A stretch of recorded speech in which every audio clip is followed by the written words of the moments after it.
They told African boys that the NBA was not for them. One Igbo man's son just proved every single one of them wrong. His father is a Nigerian immigrant from Igbo land. His mother is also a Nigerian immigrant. They raised their son in Nashua, New Hampshire, one of the whitest, most unlikely places on earth to produce an NBA lottery pick. And 2 days ago, the entire NBA looked at that 18-year-old Igbo boy and said, "You are one of the best 17 basketball players on the planet."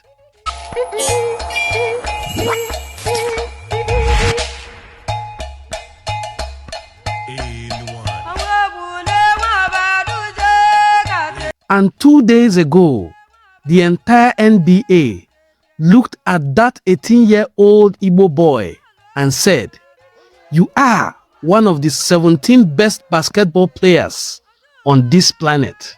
June 23rd, 2026, Barclays Center, New York City. NBA Commissioner Adam Silver walks to the microphone for the 17th pick in the NBA draft.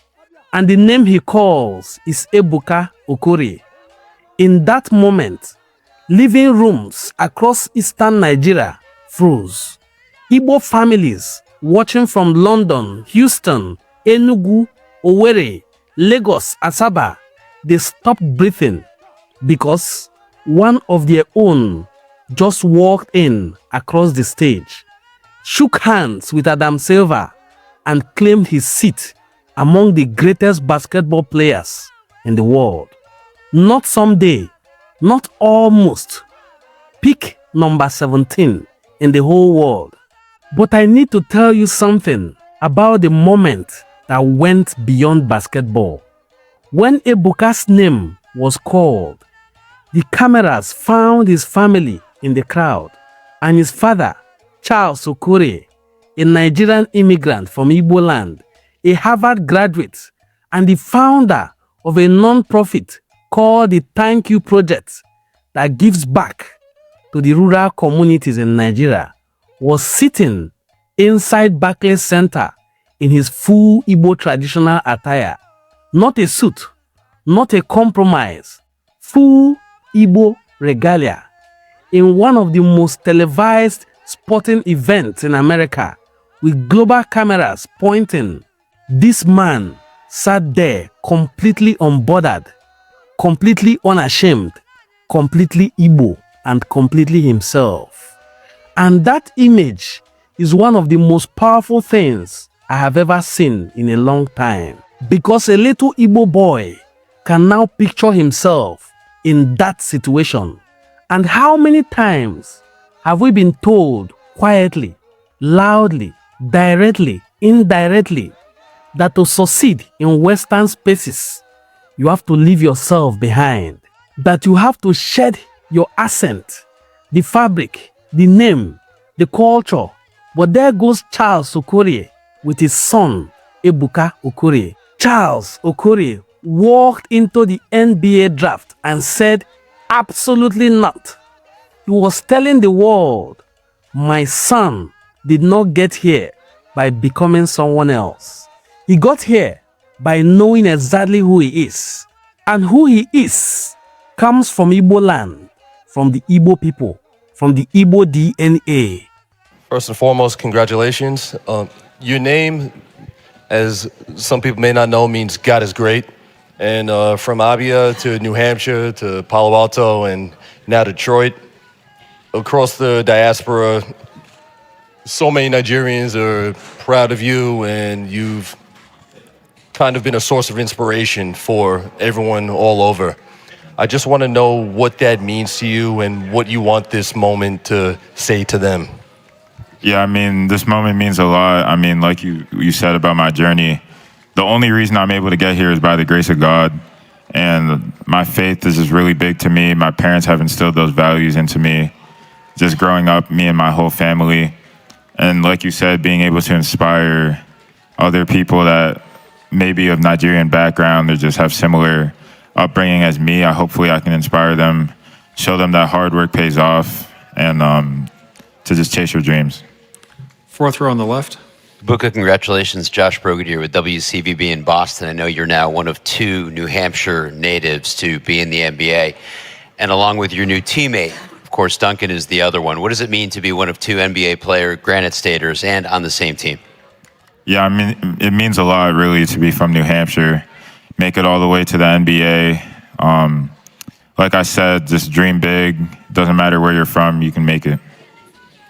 Any other questions for Ebuka? Let's go back to the second row. Chukwuemeka, Swan, Nigeria. A year ago, you're a kid with no big recruits, and just coming out in that situation, what made you continue to just put your foot on the metal and just grind? Yeah, I mean, the story of my life has just been me being overlooked, me continuing to work hard, and then the hard work paying off, me outperforming expectations. So I'm not expecting anything different to happen here. Going to Detroit, I mean, I'm going to put the work in, and once I get on the court, I'm going to let the work show. Any other questions? All right, thanks, Ebuka. Now, let me tell you how Ebuka actually got here, because this road was not straight. Ebuka Okorie grew up in Nashua, New Hampshire, not a place you associate with NBA talent. He played high school ball at Brewster Academy, a prep school in New Hampshire, and when college came calling, he committed to Harvard, which made complete sense because both his parents are Harvard graduates. But then, something shifted. He flipped his commitment to Stanford instead. And when he declared for the NBA draft after his freshman year, this is what he said to the Stanford coaching staff. You took a chance on a kid from New Hampshire, not a 5-star recruit, not from a powerful basketball state, a kid that nobody was paying much attention to until they couldn't ignore him anymore. Here is what that kid did in one and only season at Stanford. 23.3 points per game. He led the entire ACC in scoring. 23.3 points per game. He led the entire ACC in scoring 3.6 rebounds, 3.6 assists, and 1.7 steals. He finished 7th in the entire nation in scoring. He dropped 40 points on Georgia Tech, the first Stanford player to do that since 2002. He had 8 30-point games in a single season. That is the greatest ACC freshman record, and NBA front offices watched every single one of those games and made their decision. The Detroit Pistons wanted him so badly that they traded up, giving up 3 second-round picks to move up 21 all the way to pick number 17, just to make sure nobody else took Ebuka Okorie from them. Scouts are comparing him to great players like Kemba Walker, Isaiah Thomas, and Gilbert Arenas. That is the company this 18-year-old Igbo boy is now placed in. First, I mean, I want to thank God, obviously, and then also my parents, just all the values and all the time and effort they've instilled into me. I want to say something directly. Igbo excellence is not a surprise. It is not a coincidence. It is not luck. It is a culture that has been producing extraordinary people for generations. Doctors, engineers, lawyers, entrepreneurs, academics, scattered across the world, rooted in the same soil. Look at his family alone. Charles Okorie, Harvard graduate, non-profit founder, giving back to rural Nigeria. Ijeoma Okorie, Harvard graduate, 2 Nigerian immigrants who built something in America without losing a single piece of who they are. The first thing he picks is the basketball before his school bag.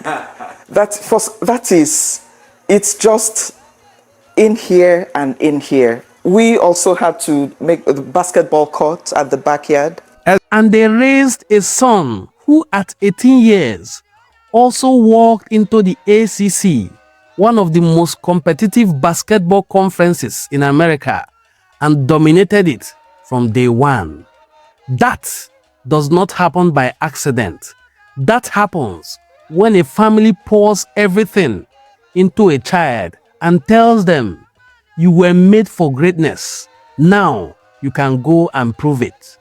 Ebuka went and proved it beyond doubt.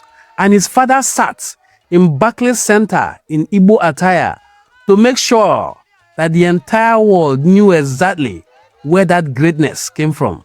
Deep down, I take myself back to when he said, Dad, I'm going to the NBA. I think he was 6 or 7. Validation. Dreams come true if you hold on to them. I could go on and on about the countless sacrifices my parents have made. My mom working night shifts, my dad taking time off work to drive me to AAU practices and games. On draft night, it would just be a night filled with emotion, a night filled with gratitude.